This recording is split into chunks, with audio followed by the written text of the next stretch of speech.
Welcome to our channel. Today we are going to do MCQ questions of first chapter of class 10th, Chemical Reactions and Equations. So let's see the first question. What is the color of an aqueous solution of barium chloride? So in this question we have asked to tell the color of barium chloride solution. So options are here: blue, green, colorless and purple. तो हमारा correct answer है option C, colourless. Barium chloride का solution होता है वो colourless होता है। Now the next question, question number 2, some crystals of ferrous sulphate were dissolved in distilled water. The colour of solution obtained was, so in this question we have asked that we have to put ferrous sulfate in water. So what will be the color of the solution obtained? Will it be dark green, pale green, dark blue or light blue? So the correct answer will be pale green. The ferrous sulfate pale green color का होता है। Question number 3, what is the color of an aqueous solution of sodium sulfate? तो sodium sulphate का अगर हम aqueous solution बना देंगे, मतलब उसे वाटर में डाल देंगे हम, तो उसका कलर कैसा होगा? वो क्या ब्लू होगा, ग्रीन होगा, या फिर कलरलेस होगा, या फिर पर्पल होगा? तो इन चारों में से आपको बताना है उसका कलर क्या होगा। इसका करेक्ट आंसर है option C, colourless. Sodium sulphate का एक्वस सॉल्यूशन कलरलेस होता है। Question number 4, when we start heating a mixture of sulphur powder and iron filings we should observe that. तो इस क्वेश्चन में कहा गया है कि जब हम सल्फर पाउडर और आयरन फिलिंग दोनों का एक मिक्सचर बना के उन्हें हीट करते हैं तो हम इनमें से क्या देखेंगे। हमारे पास चार ऑप्शन है: sulphur start melting, option B iron filing start melting, option C, ये ऑप्शन सी है, mixture becomes red hot, and option D mixture evaporates. तो ये चार ऑप्शंस है, इनमें से हमें बताना है कौन सा करेक्ट है। तो इसमें से करेक्ट आंसर है ऑप्शन नंबर ए, सल्फर स्टार्ट मेल्टिंग। तो जब भी हम इन्हें हीट करते हैं तो सल्फर मेल्ट होनी शुरू हो जाती है। Question number 5, the color of NO2 यानी नाइट्रोजन डाइऑक्साइड and PBO यानी lead oxide formed when lead nitrate is heated are। तो हमें ये बताना है कि नाइट्रोजन डाइऑक्साइड और लेड ऑक्साइड का कलर क्या होगा जब हम लेड नाइट्रेट को हीट करते हैं। तो अब हमें ये बताना है कि उन दोनों का कलर क्या होगा। तो क्या ये ब्राउन और ग्रीन होगा, ब्राउन और येलो होगा, ब्राउन एंड कलरलेस होगा, या फिर कलरलेस एंड येलो होगा। तो ये चार ऑप्शन है, इनमें से हमें बताना है करेक्ट कौन सा है। इसमें करेक्ट आंसर है option number B, brown and yellow. यानी NO2 यानी नाइट्रोजन डाइऑक्साइड ये ब्राउन कलर का होगा और PBO लेड ऑक्साइड ये येलो कलर का होगा। Question number 6, when an iron nail rubbed with sandpaper is dipped in copper sulfate solution, we observe that copper gets deposited। तो हमारे ऑप्शंस है: first on the lower part of the nail and proceeds to the upper part, option B first on the upper part of the nail and proceeds to the lower part, option number C on the entire surface of the nail, option number D on the nail in small patches. तो ये चार option है। तो इस question में ये बोला गया है कि जब भी हम किसी आयरन नेल को सैंड पेपर से रब करने के बाद कॉपर सल्फेट के सॉल्यूशन में डाल देंगे तो कॉपर जो है डिस्प्लेस होने के बाद कहां डिपॉजिट होगा। तो उसके लिए चार ऑप्शन दे रखे हैं, इसमें से हमें बताना है कि कौन सा सही है।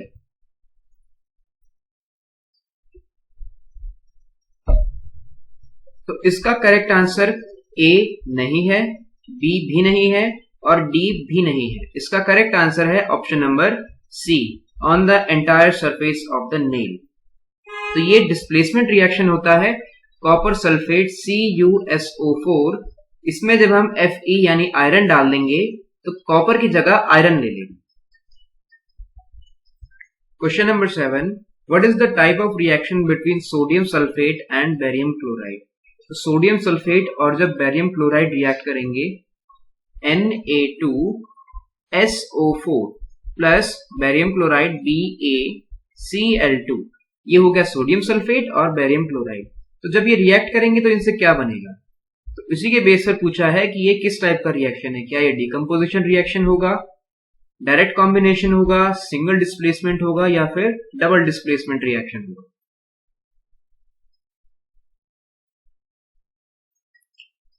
तो इसका करेक्ट आंसर है डबल डिस्प्लेसमेंट रिएक्शन। तो इनके रिएक्शन के बाद यहां पर बनेगा NaCl, Cl ने SO4 को डिस्प्लेस कर दिया, वो उसकी जगह आ गया, प्लस BaSO4 और Cl की जगह SO4 आ गया। तो ये डबल डिस्प्लेसमेंट हो गया, इसने इसको डिस्प्लेस कर दिया और इसने इसको डिस्प्लेस कर दिया, तो इसे कहते हैं हम डबल डिस्प्लेसमेंट रिएक्शन। तो ये हमारा करेक्ट आंसर है। Question number 8, a student while heating solid lead nitrate taken in a test tube would observe. तो एक स्टूडेंट है, उसने सॉलिड लेड नाइट्रेट ले रखा है, लेड नाइट्रेट, वो एक किसी टेस्ट ट्यूब में हीट करेगा। तो हीट के बाद वो क्या ऑब्जर्व करेगा? A white residue of PbO2 यानी लेड डाइऑक्साइड, उसके बाद green residue of NO2 nitrogen dioxide, option C yellow residue of PbO lead oxide, and D brown residue of NO यानी brown residue of nitrogen monoxide. तो इनमें से क्या सही option होगा? इनमें से करेक्ट आंसर है option number C yellow residue of PbO। तो जब भी लेड नाइट्रेट को हीट करते हैं तो इसमें से PbO यानी लेड ऑक्साइड प्लस NO2 यानी नाइट्रोजन डाइऑक्साइड प्लस ऑक्सीजन निकलती है। तो ये तीन चीज लेड नाइट्रेट को हीट करने पर निकलती है। तो PbO ये येलो कलर का होता है, ये रेजिड्यू के फॉर्म में रह जाता है टेस्ट ट्यूब में। ये होती हैं ब्राउन फ्यूम्स नाइट्रोजन डाइऑक्साइड, ये इवेपोरेट होकर चली जाती है, और ये होती है ऑक्सीजन, तो ये भी बाहर चली जाती है। तो ये बच जाता है लेड ऑक्साइड, ये येलो कलर का प्रेसिपिटेट होता है। Question number 9, when zinc reacts with dilute hydrochloric acid, तो हमें बताना है इन चारों में से क्या रिएक्शन होता है। The surface of the zinc become brighter, the surface of zinc become black and dull, the metal turns into powder, and last option the reaction mixture turns green. तो इन चारों में से कौन सा करेक्ट आंसर होगा? तो करेक्ट आंसर है option number D, the surface of zinc metal becomes black and dull. जब भी हम जिंक को हाइड्रोक्लोरिक एसिड में डालते हैं तो वो ब्लैक हो जाता है और साथ ही साथ डल भी हो जाता है। Question number 10, a strip of copper was placed in a beaker containing zinc sulphate solution. On observing the strip the next day it was noticed that the copper strip was remained as it was, the copper strip became thinner, the copper strip became thicker, the color of the strip changed। तो एक copper strip है जो zinc sulphate solution में रखी गई। अब अगले दिन उसे देखा गया तो क्या ऑब्जर्वेशन होगा इन चारों में से?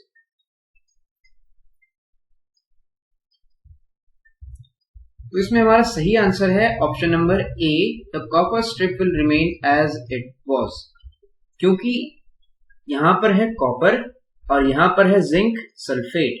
तो जिंक कॉपर से ज्यादा रिएक्टिव है और कॉपर जिंक से कम रिएक्टिव है, कॉपर जिंक से कम रिएक्टिव है और जिंक ज्यादा रिएक्टिव है। तो इस वजह से कॉपर जिंक को डिस्प्लेस नहीं कर सकता। जिंक इसे डिस्प्लेस कर सकता है लेकिन ये इसे डिस्प्लेस नहीं कर सकता, तो इसलिए कोई रिएक्शन यहां पर नहीं होगा, कॉपर जैसा था वैसा ही रहेगा। Question number 11, what becomes the color of iron nails after they have been kept in the blue solution of copper sulfate for about 20 minutes? तो आयरन नेल को अगर हम कॉपर सल्फेट के सोल्यूशन में डालेंगे तो उसमें आयरन नेल का कलर कैसा हो जाएगा? इसमें आयरन जो है कॉपर से ज्यादा रिएक्टिव है, तो ये इसको इसके सल्फेट सोल्यूशन से सॉल्ट सोल्यूशन से डिस्प्लेस कर देगा। तो अब इसके बाद यहां पर पूछा है इन चारों ऑप्शंस में से उसका कलर कौन सा होगा? व्हाइट होगा, रेडिश ब्राउन होगा, ग्रीन होगा या फिर ब्लू होगा? तो इसका सही आंसर है रेडिश ब्राउन, क्योंकि आयरन नेल में कुछ देर बाद कॉपर डिपॉजिट होना शुरू हो जाएगा, तो कॉपर का कलर कैसा होगा? Reddish brown. इसलिए option B is the correct answer of this question. Question number 12, the action of water on quick lime is an example of which type of reaction? तो क्विक लाइम को जब हम water के साथ react कराते हैं तो जो भी प्रोडक्ट बनता है उसके बेस पर ये किस टाइप का रिएक्शन है? क्या वो कॉम्बिनेशन रिएक्शन होगा, डिस्प्लेसमेंट रिएक्शन, डिकम्पोजिशन या फिर रिडॉक्स रिएक्शन?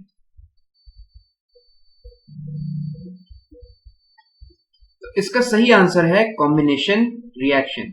ये सही आंसर है इसका। क्विक लाइम होता है CaO, कैल्शियम ऑक्साइड। इसमें जब हम वाटर ऐड कर देते हैं तो ये एक एक्सोथर्मिक प्रोसेस है। इसमें हीट जनरेट होती है और हीट जनरेट होने के साथ साथ ये बन जाता है CaOH का होल ट्वाइस, यानी कैल्शियम हाइड्रोक्साइड। तो ये दो एलिमेंट थे, दो कंपाउंड्स थे, ये मिलकर एक बन गए, तो इसलिए ये हो गया combination reaction. Question number 13, what is the nature of the new product formed after the reaction of water on quicklime? तो जब हम वाटर और क्विकलाइम को एक साथ रिएक्ट कराते हैं तो जो प्रोडक्ट बनता है वो किस नेचर का होगा? क्या न्यूट्रल होगा, एसिडिक होगा, एम्फोटेरिक होगा या फिर बेसिक नेचर का होगा? न्यूट्रल मतलब ना वो एसिडिक है ना बेसिक है। एसिडिक आपको पता है ये टेस्ट में खट्टे होते हैं, सॉर टेस्ट। एम्फोटेरिक जो एसिडिक और बेसिक दोनों की तरह बिहेव करता है, और बेसिक जिन्हें हम कड़वा भी कहते हैं। इनमें से कौन सा ऑप्शन सही है? तो इसका करेक्ट आंसर है ऑप्शन डी, बेसिक, क्योंकि quick lime CaO plus H2O इन्हें कंबाइन करके बनता है CaOH, कैल्शियम हाइड्रोक्साइड। तो जितने भी मेटल्स के ऑक्साइड हाइड्रोक्साइड्स होते हैं वो सब बेसिक नेचर के होते हैं, इसलिए ये एक बेसिक नेचर का कंपाउंड है। Question number 14, CaO and CO2 are produced by heating CaCO3. What is the type of reaction and the process? तो CaO क्विकलाइम एंड CO2 यानी कार्बन डाइऑक्साइड प्रोड्यूस होते हैं कैल्शियम कार्बोनेट को heat करने पर। तो ये कौन सी टाइप का रिएक्शन है और इस प्रोसेस का नाम क्या है? चार ऑप्शन दे रखे हैं, displacement reaction and endothermic process, decomposition reaction and exothermic process, decomposition reaction and endothermic process and combination reaction and endothermic process. इन चारों में से कौन सा सही ऑप्शन होगा?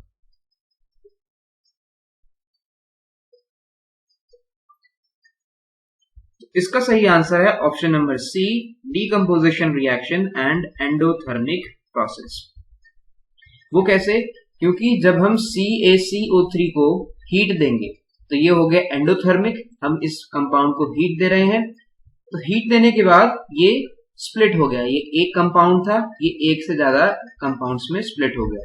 तो एक से ज्यादा कंपाउंड बन गए CaO और CO2, तो इसे हम कहते हैं डिकम्पोजिशन। डिकम्पोजिशन मतलब टूटना। तो ये हो गया डिकम्पोजिशन रिएक्शन, इसका टूटना, और इसे हमने हीट दी तो इसे हम कहेंगे एंडोथर्मिक प्रोसेस। तो option C is the correct answer. Question number 15, the oxidation reaction which produces both heat and light. तो ऐसा ऑक्सीडेशन रिएक्शन बताना है जिसमें हीट और लाइट दोनों प्रोड्यूस होती है। ऑक्सीडेशन रिएक्शन से मतलब ये होता है कि उस रिएक्शन में ऑक्सीजन का यूज हो रहा है, वहां पर ऑक्सीजन भी ऐड हो रही है। तो ऐसा कौन सा रिएक्शन है जिसमें हीट और लाइट दोनों प्रोड्यूस होंगे? तो पहला देखते हैं एंडोथर्मिक। तो एंडोथर्मिक का मतलब होता है किसी भी कंपाउंड को हम हीट करें तो वो एंडोथर्मिक होता है। तो यहाँ तो हीट करना नहीं है, यहाँ पर हीट निकलनी चाहिए उस रिएक्शन से, तो ये नहीं होगा। इसलिए फोटोकेमिकल, फोटोकेमिकल मतलब इसमें सनलाइट का यूज होगा, तो ये भी नहीं होगा। अब उसके बाद सी कंबशन और डी एक्सोथर्मिक। तो एक्सोथर्मिक का मतलब होता है उससे हीट जनरेट होती है, हीट यहाँ पर जनरेट है, ठीक है, लेकिन एक्सोथर्मिक रिएक्शन में जरूरी नहीं है कि उसमें लाइट भी निकले। जैसे एग्जाम्पल हमने अभी देखा था CaO प्लस H2O, इससे बना CaOH, ये बन गया, इसमें हीट निकल गई हमारी, लेकिन इसमें क्या लाइट निकलेगी? इसमें लाइट नहीं निकलेगी, इसमें सिर्फ हीट जनरेट होगी, तो इसलिए एक्सोथर्मिक भी नहीं होगा। इसका सही आंसर है सी, कंबशन। कंबशन का मतलब किसी भी चीज का जलना। तो जब भी कोई चीज जलती है तो उससे हीट भी प्रोड्यूस होती है और उससे लाइट भी प्रोड्यूस होती है, और जलने के लिए ऑक्सीजन की जरूरत भी होती है, तो इसलिए ये इसका करेक्ट आंसर है combustion. Question number 16, which of the following is not an oxidising agent. तो ये चार ऑप्शन है, इनमें से बताना है कौन सा ऑक्सीडाइजिंग एजेंट नहीं है। Oxygen, concentrated sulfuric acid, chlorine and hydrogen। तो इन चारों में से कौन सा ऐसा एलिमेंट है जो ऑक्सीडाइजिंग एजेंट नहीं है? तो इसका आंसर ऑक्सीजन भी नहीं होगा, ये भी नहीं होगा और क्लोरीन भी नहीं होगा। इसका सही आंसर है hydrogen. Question number 17, in which of the following reactions a precipitate residue is not formed? इन सब में से कौन से में रेसिड्यू नहीं बनता है? तो पहला तो डिस्प्लेसमेंट रिएक्शन, तो ये इसका ऑप्शन नहीं होगा आंसर, क्योंकि कई बार ऐसा होता है डिस्प्लेसमेंट रिएक्शन में भी रेसिड्यू बच जाता है। तो न्यूट्रलाइजेशन रिएक्शन, तो ये इसका आंसर हो सकता है, क्योंकि जब हम एसिड और बेस को मिलाते हैं तो उसमें रेसिड्यू नहीं बचता। तो सी, अ डिकम्पोजिशन रिएक्शन, तो डिकम्पोजिशन रिएक्शन में भी रेसिड्यू हो सकता है, तो ये भी है नहीं होगा, और नन ऑफ दिस हम नहीं लेंगे। तो इसका करेक्ट आंसर है option number B, neutralisation reaction. Question number 18, what is the chemical name of quicklime?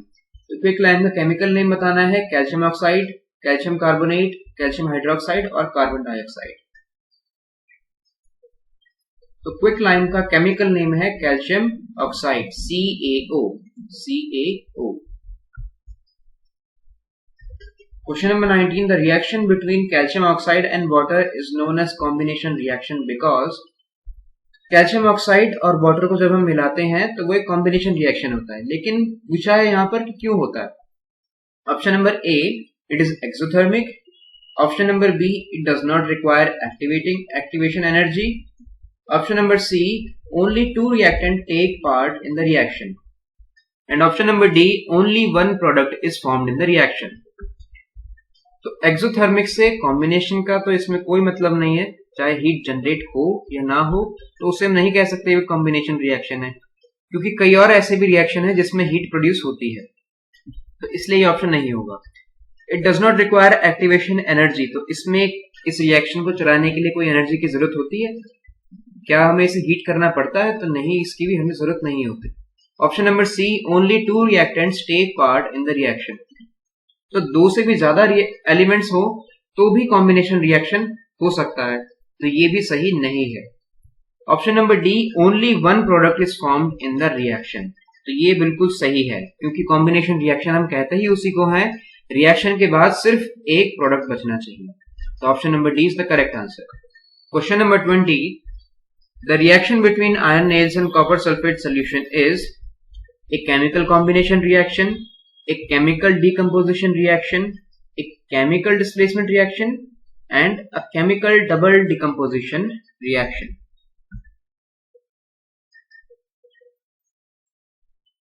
इसका सही आंसर होगा एक केमिकल डिस्प्लेसमेंट रिएक्शन, क्योंकि आयरन नेल्स है और कॉपर सल्फेट सोल्यूशन है, तो आयरन कॉपर से ज्यादा रिएक्टिव है, तो ये कॉपर को डिस्प्लेस कर देगा और इसकी जगह ये खुद आ जाएगा, ये बन जाएगा फिर फेरस सल्फेट और कॉपर अलग हो जाएगा यहां से। तो C is the correct answer.